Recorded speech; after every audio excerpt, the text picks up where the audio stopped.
Our next speaker is Octavia Fugerson. She is currently working on her master's at the University of Georgia.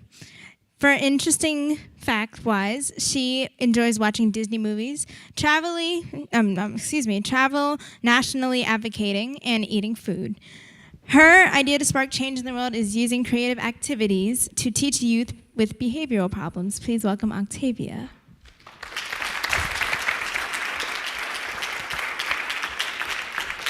Thank you very much. I was just really thinking about how it's probably not best for me to go directly into my speech because I'm so nervous. So I was trying to figure out a way, like as I was sitting down, to reduce my anxiety. So I was thinking about taking off my glasses so I can't see you all. But I really can't see, so I was just thinking about, like my boyfriend, he has this phrase to kind of describe my clumsiness, and he calls it like tay-tay proof. And I was just thinking like that's not tay-tay proof at all. Like I would have knocked down the bugs, it would have been a whole mess. So I was just like, I'll just deal with it. So Paul Torrance, an American psychologist known primarily for his work on creativity, observed creative individuals to be altruistic, energetic, persistent, independent in thinking and judgment, radical, stubborn, and disturbed by organization. Paul Torrance devoted about 50 years of his life to the research of creativity, and many other people agree that these are strengths of creative people, but not many people recognize these strengths in children with ADHD. I remember my 8th birthday party. My mom threw the biggest water fight ever. There was water balloons, water guns, water bottles, water hoses, it didn't matter. Whatever could get you wet, we were using it. It looked like a big rain cloud just burst over our apartment afterwards. We literally had to sweep all the water out the apartment. It was just so much water. It was so much fun. Like me and my little sister, we combined our birthdays and we really enjoyed it. Another childhood memory is the food fights we used to have in our house. They always happened towards the end of the month, but at least one day out that last week, the kitchen walls will be decorated with ketchup, mustard, mayo, flour, and beans. Until this day, I cannot think of anyone who could play a game of hide and seek as well as my mom. She would get us kids together. I'm the oldest of 6, invite my cousins, it's like 6 of them, and the neighborhood kids would come over as well, and she'll start off with a scary story. She told the best scary stories ever. And afterwards, she would go outside, take the hanger out the breaker box, and the game would begin. It'd be so dark and scared that you'd want to partner up with someone, because if you was by yourself, it was very likely that you'd kind of like whimper a little bit and get caught. We used to have so much fun. And honestly, it was great, but it wasn't as great as it seemed. I seen some of y'all look confused, like, what? Hanger, breaker box, what's that about? So yeah, my mom, she, again, she found a way to turn the lights back on illegally, and that's the way that it was. In the food fights, well, they always happen towards the end of the month because that's when all the food stamps ran out, and that was typically our way of kind of celebrating that we're about to have food for the next week coming. And the water fight, that birthday, well, all we could really afford was water, and that was because we didn't have a water bill. We didn't have much, but my mom had made what we did have great. She was creative. Any child in the presence of my mom was a child affected by creativity. But sometimes her creativity wasn't used for positive, and sometimes no matter how creative she would get, she just couldn't make things right. And I guess that's how we ended up in foster care. Now, once in foster care, we were still my mother children. We wanted to have fun. We ran, laughed, screamed, created, destroyed, fought. The people of the system were not familiar with the way that we had fun. At this time, my foster mom really didn't know us that well, so she couldn't advocate for us. Attempts to have fun increased as we tried to escape horrid realities, hold on to the memories of our past, and really try to stay connected with our mother. What we thought was fun, many other people saw as behavior problems.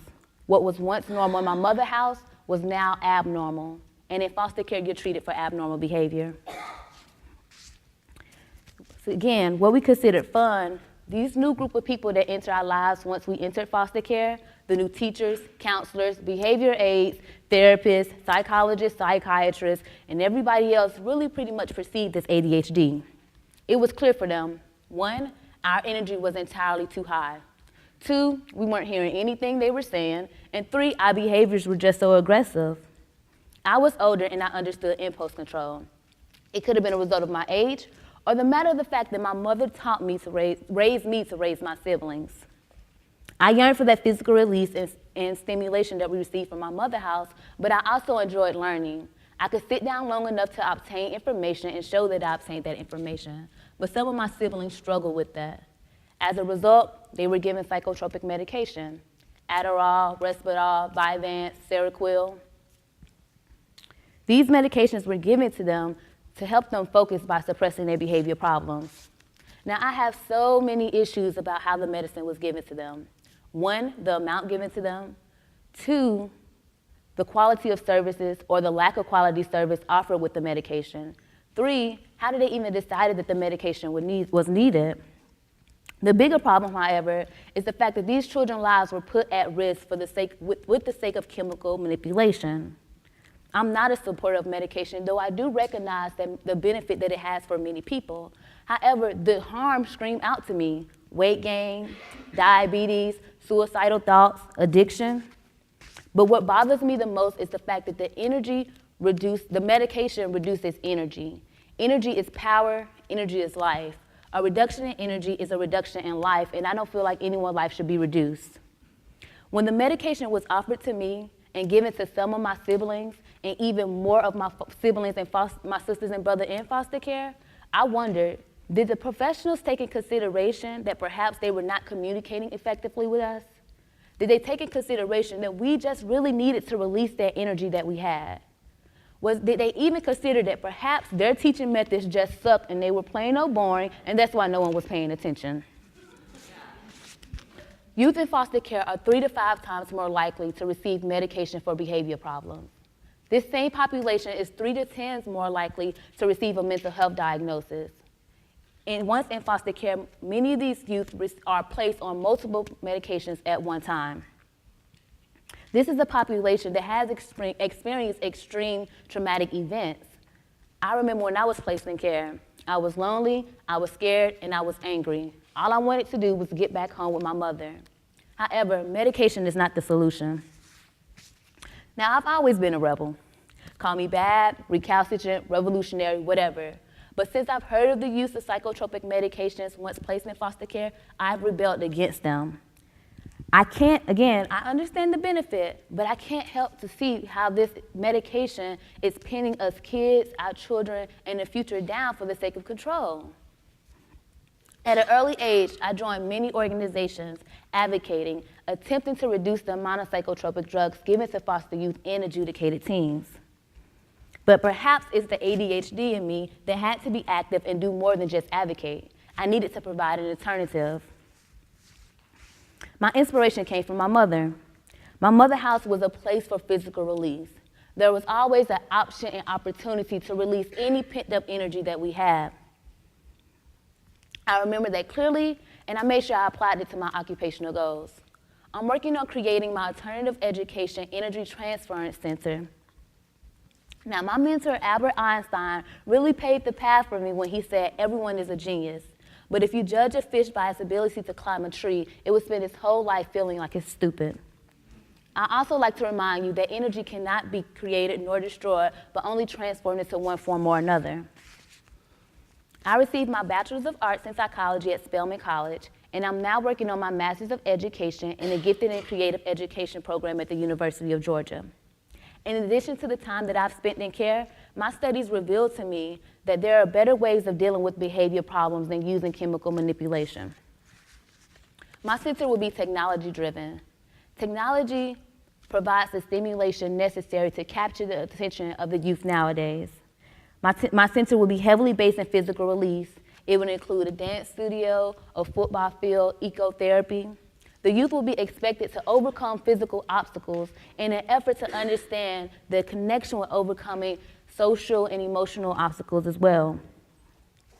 My center exists to empower youth with behavior problems that may affect their learning by providing them the opportunity to release their energy, a safe place to express themselves and learn how to communicate, teaching them ways that align with their preference, and therapy and therapeutic measures to teach coping mechanisms.